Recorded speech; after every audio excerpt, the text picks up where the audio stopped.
Tasty சமையல். இன்னைக்கு நம்ம பார்க்க போகிற ரெசிபி மலேசியனுடைய ஸ்பெஷல் ரெசிபியான கலர்ஃபுல் லேயர்ட் குவை. அந்த ரெசிபி தான் இன்றைக்கி நம்ம பார்க்க போகிறோம். இது பார்த்திங்கன்னா ரொம்பவே டிஃப்ரெண்ட்டான டேஸ்ட்டில் இருக்கக்கூடிய கலர்ஃபுல்லான ரெசிபி. இந்த ரெசிபி எப்படி செய்யலான்னு சொல்லிட்டு பார்க்கலாம். ஸ்கிப் பண்ணாமல் ஃபுல்லாக பாருங்கள்.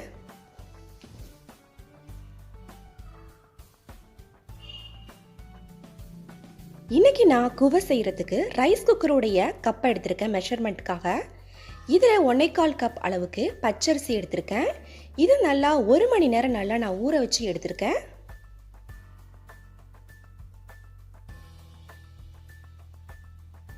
ஆறுலேருந்து 7 பேண்டாலிஃபை மிக்சி கப்பில் கொஞ்சமாக தண்ணி ஆட் பண்ணி நல்லா பேஸ்ட்டாக அரைச்சி அதாவது வடிகட்டி தனியாக எடுத்து வச்சுருக்கேன்.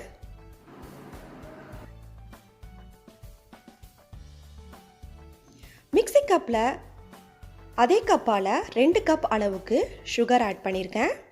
இதை நல்லா நான் பவுடராக அரைச்சி எடுத்துக்கிட்டேன்.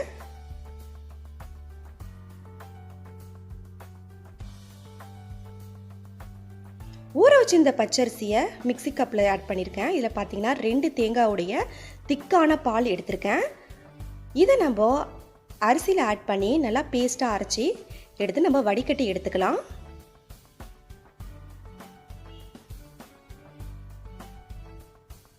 மீதி உள்ள தேங்காய் பாலையும் இதில் நம்ம வடிகட்டி எடுத்துப்போம். திக்காக இருக்கணும் தேங்காய் பால். நம்ம அரைச்சி வச்சிருந்த சுகரை இது கூட ஆட் பண்ணி மிக்ஸ் பண்ணிக்கலாம்.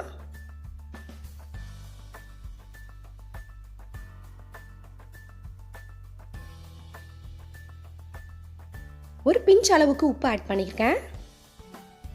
2 டேபிள் ஸ்பூன் அளவுக்கு மைதா மாவு ஆட் பண்ணுறேன். இப்போ இது ஒரு தடவை நல்லா நம்ம கட்டி இல்லாமல் மிக்ஸ் பண்ணிக்கலாம்.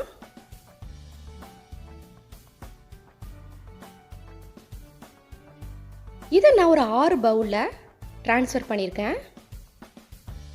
இதில் பார்த்தீங்கன்னா எந்த ஃபுட் கலர் வேண்டாலும் நீங்கள் எடுத்துங்க. நான் க்ரீன் கலருக்கு பதிலாக நம்ம அரைச்சி வச்சு இந்த பேண்டாலிஃபோடைய கலர் தான் இதில் நான் ஆட் பண்ணியிருக்கேன். ரொம்பவே இது ஃப்ளேவராக ரொம்ப டேஸ்ட்டாக இருக்கும். நான் கலருக்கு பதிலாக இது ஒரு கலருக்காக எடுத்திருக்கேன். உங்கள்கிட்ட ஃபுட் கலர் இருந்தால் கூட நீங்கள் ஃபுட் கலர் எடுத்துக்கோங்க. நான் ஒவ்வொரு கலரும் நான் ஆட் பண்ணியிருக்கேன். நீங்கள் எந்த பேனில் நீங்கள் வேக வைக்க போகிறீங்களோ அதில் கொஞ்சமாக நெய் ஆட் பண்ணி ஃபுல்லாக அப்ளை பண்ணிக்கிங்க. இப்போ நான் இட்லி குக்கரில் கொஞ்சமாக தண்ணி ஆட் பண்ணி அது மேலே ஸ்டாண்டு வச்சு அதுக்கு மேலே வேக வைக்கிற பேனை வச்சுருக்கேன். இதுக்கு மேலே நம்ம ஃபஸ்ட்டு எல்லோ கலர் ஆட் பண்ணியிருக்கேன். உங்கள்கிட்ட எந்த கலர் வேணாலும் நீங்கள் ஆட் பண்ணிக்கலாம், உங்களுடைய சாய்ஸ் தான். நான் ஃபஸ்ட்டு எல்லோ கலர் ஆட் பண்ணியிருக்கேன். இதை நம்ம வச்சு ஃபஸ்ட்டு வேக வச்சு எடுத்துக்கலாம். இது வெந்துருச்சான்னு பார்க்குறதுக்கு நீங்கள் கத்தியை வச்சு லைட்டாக குத்தி பாருங்கள். ஒட்டாமல் இருந்துச்சு அப்படின்டா இது வெந்துருச்சுன்னு அர்த்தம். இப்போ வெந்ததுக்கு பிறகு நம்ம நெக்ஸ்ட் கலர் ஆட் பண்ணலாம்.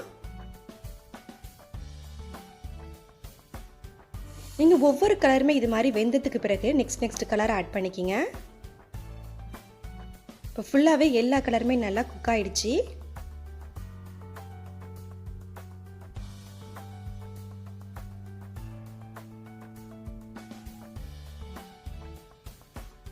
இப்போ நல்லா ஆற வச்ச பிறகு இந்த ஓரமாக நீங்கள் கத்தியால் நீங்கள் இது மாதிரி குத்தி விட்டுக்குங்க. அதுக்கப்புறம் நீங்கள் கட் பண்ணிக்கலாம். நீங்கள் ஃப்ரிட்ஜில் கூட வச்சு எடுத்துக்கலாம் செட் ஆகிறதுக்கு.